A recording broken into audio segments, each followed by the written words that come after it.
नमस्कार, मी पंजाब टक. आज आहे 2 जुलै 2026. तर मी 28 आणि 29 तारखेला सोयाबीन पेरली होती. तर पाहू शकतात, पाऊस पडला तर निघाली ही सोयाबीन आमची निघत आहे. तर पण शेतकऱ्याला एक अंदाज देणार आहे. राज्यामध्ये काही शेतकऱ्याच्या आणखीन पेरणी नाही झाल्या. त्या शेतकऱ्यासाठी आनंदाची बातमी. या 8 दिवसामध्ये सांगू इच्छितो की म्हणजे 8 जुलैपर्यंत राज्यात चांगला पाऊस पडणार आहे, म्हणून हा अंदाज लक्षात यायचा. म्हणजे सांगायचं झालं तर काही भागामध्ये मुसळधार पडणार आहे, काही ठिकाणी अतिमुसळधार पडणार आहे, काही ठिकाणी अतिवृष्टी देखील होणार आहे, म्हणून हा अंदाज महाराष्ट्रातल्या सर्व शेतकऱ्यांना लक्षात यायचा. म्हणजे आतापर्यंत जे भाग वंचित राहिला त्या भागात देखील हे 8 तारखेपर्यंत पाऊस पडून जाईल, म्हणून हे लक्षात यायचं. मग राज्यात जास्त अतिमुसळधार पाऊस कुठं पडणार आहे तर तुम्हाला सांगू इच्छितो, सर्वात जास्त पडणार आहे मुंबई, पुणे, नाशिक, नंदुरबार जिल्हा, धुळे जिल्हा, जळगाव जिल्हा, अहिल्यानगर, त्याच्यानंतर शिर्डी, राहता, अकोले, संगमनेर, ओझर गणपती ते पट्टा, म्हणजे धरण क्षेत्राच्या कॅचमेंट एरियामध्ये. तसं ते पाऊस काय होणार आहे इकडं संभाजीनगर, कन्नड, सिल्लोड, सोयगाव, असा करत जळगाव, बुलढाणा, अकोला, अमरावती, अकोट, शेगाव, ह्या खामगाव हे पट्टा काय होणार आहे असा पडणार आहे. जालना जिल्हा त्याच्यामध्ये राहील, पण हे देखील सरकार लक्षात. म्हणजे सांगायचं झालं तर या 8 दिवसामध्ये त्या भागामध्ये चांगला मुसळधार पडणार आहे. पण उर्वरित राज्यात देखील म्हणजे काही जिल्हे म्हणजे सातारा जिल्हा, सांगली जिल्हा, सोलापूर जिल्हा, पुणे जिल्ह्याचा पश्चिम भाग, त्याच्यानंतर इकडं धाराशिव जिल्हा, लातूर जिल्हा, बीड जिल्हा, नांदेड जिल्हा, परभणी जिल्हा, हिंगोली जिल्हा, यवतमाळ जिल्हा, वाशिम, त्याच्यानंतर वर्धा, नागपूर, भंडारा, गोंदिया, चंद्रपूर, यवतमाळ, हे सगळीकडे मग काय होणार आहे, ह्या 8 दिवसामध्ये पाऊस पडणार. काही ठिकाणी जोराचा पडणार, ओढे नाले पडणार, कुठं रिमझिम पडणार, काही ठिकाणी सततधार राहणार, म्हणून हे लक्षात यायचं. पण राज्यात मात्र तुम्हाला सांगू इच्छितो की जी पाण्याची जी टंचाई वाटत शेतकऱ्याला, पाणी टंचाई होणार आहे, दुष्काळ पडणार आहे, ते तसं काय होणार नाही. तुम्हाला सांगू इच्छितो, उत्तर महाराष्ट्रामध्ये जे धरणं येतात, तुम्हाला सांगतो उत्तर महाराष्ट्रामध्ये नंदुरबार जिल्हा, धुळे जिल्हा, नाशिक जिल्हा आणि त्याच्यानंतर अहिल्यानगर, जळगाव जिल्ह्याचे जे छोटे छोटे धरणं आहेत, या पावसामध्ये ते पाझर तलाव त्याच्यामध्ये भरून जातील, म्हणून हे लक्षात यायचं.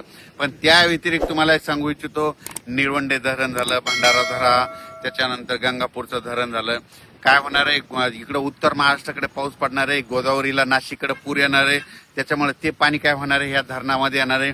ते धरणं जर भरले तर मग काय होतं, त्याच्या खालचे जे धरणं आहेत, मग जायकवाडी धरण हे, मग त्या धरणाचं पाणी त्याच्यात सोडतात, म्हणून शेतकऱ्यासाठी आनंदाची बातमी. म्हणजे पिण्याचा प्रश्न त्या पट्ट्यातला मिटू शकतो, म्हणून हे लक्षात यायचं. पुन्हा कोकणपट्टीचं एक सांगायचं झालं तर उजनी धरणाबाबत शेतकऱ्याचे फोन आले, कोयना धरणाबाबत आले, तर त्या भागात देखील काय होणार, कोकणपट्टी ह्या 8 दिवसामध्ये कोकणपट्टीकडे म्हणजे रत्नागिरीपासून ते इकडे मुंबईपर्यंत, पालघरपर्यंत मुसळधार, अतिमुसळधार पाऊस पडणार आहे. कोकणपट्टी, घाटमाता, महाबळेश्वर, त्या पुणे त्या परिसरामध्ये. मग त्याच्यामुळे काय होणार आहे, जे कोयना धरणाचा जे कॅचमेंट एरिया पाऊस पडण्याचा, त्या एरियात पाणी पडणार आहे आणि कोयना धरणाला लगेच पाणी येणार आहे. त्याच्यानंतर उजनी धरणात देखील काय होणार आहे, पुण्याकडे तिकडल्या पट्ट्यामध्ये पाऊस पडणार आहे. त्याच्यामुळे उजनी धरणात देखील ह्या पावसामध्ये बऱ्याच भागामध्ये आवकमध्ये सुरुवात होणार आहे, म्हणून हे लक्षात यायचं. सांगायचं झालं तर 8 जुलैपर्यंत राज्यात म्हणजे आज 2 तारखेपासून 8 जुलैपर्यंत दररोज वेगवेगळ्या भागात जोराचा पाऊस पडणार आहे. शेतकऱ्याची ज्यांचं पेरायचं राहिलं सगळीकडे पाऊस पडणार, सगळ्याच्या पेरण्या होणार आहे. आणि त्याच्यानंतर तुम्हाला सांगायचं हे पाऊस 8-9 तारखेपर्यंत चालत, पण त्याच्यानंतर पुन्हा लगेच 13-14 तारखेला पुन्हा पाऊस येणार आहे. पुन्हा जुलैच्या शेवटच्या देखील आठवड्यात पाऊस येणार आहे, म्हणून शेतकऱ्यांना घाबरू नका. दुष्काळ वगैरे काही पडणार नाही, पण पाऊस येणार, सगळ्या शेतकऱ्याच्या पेरण्या होणार आहे. फक्त मागं पुढं होणार आहे एवढं मात्र निश्चित लक्षात घ्यायचं. जमिनीमध्ये ईद बरोबर असेल तर शेतकऱ्याने पेरणी करायला काही हरकत नाही. आम्ही देखील पेरणी केल्याच्या नंतर बघा सारखा दररोजच पाऊस आहे आणि आमचं सोयाबीन आता उगून निघलं. आणि पण मुंबईकरांना आणि नाशिक जिल्ह्यातल्या मुंबईकरांच्या, नाशिक जिल्ह्याच्या जनतेला एक माझं एक आव्हान आहे, हे 8 दिवस जरा सतर्क करा. काय करा, उघडे नाले ज्यांचे घर नाल्याच्या बाजूला, वड्याच्या बाजूला असेल तर तुम्ही जरा काळजी घ्या. पाऊस जर चालू असला, सारखा जर 3 तास पाऊस चालू राहिला तर तुम्ही समजायचं बिलकुल पूर येणार आहे, म्हणून ती परिस्थिती राहता तुम्ही दक्ष राहा. कारण की मुंबईमध्ये खूप अतिमुसळधार पाऊस पडणार आहे.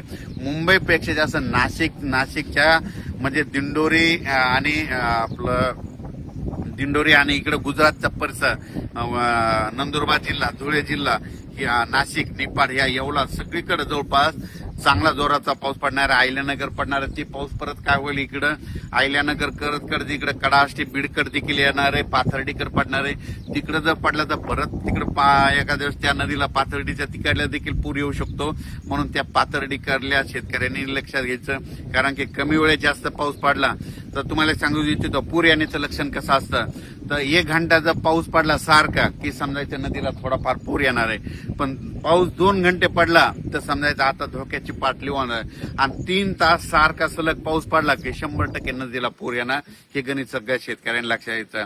म्हणजे 3 तास सारखा पडणं म्हणजे तुम्हाला सांगू इच्छितो 120 मिलीमीटर ते 140 मिलीमीटर पाऊस असतो. म्हणून हे लक्षात यायचं.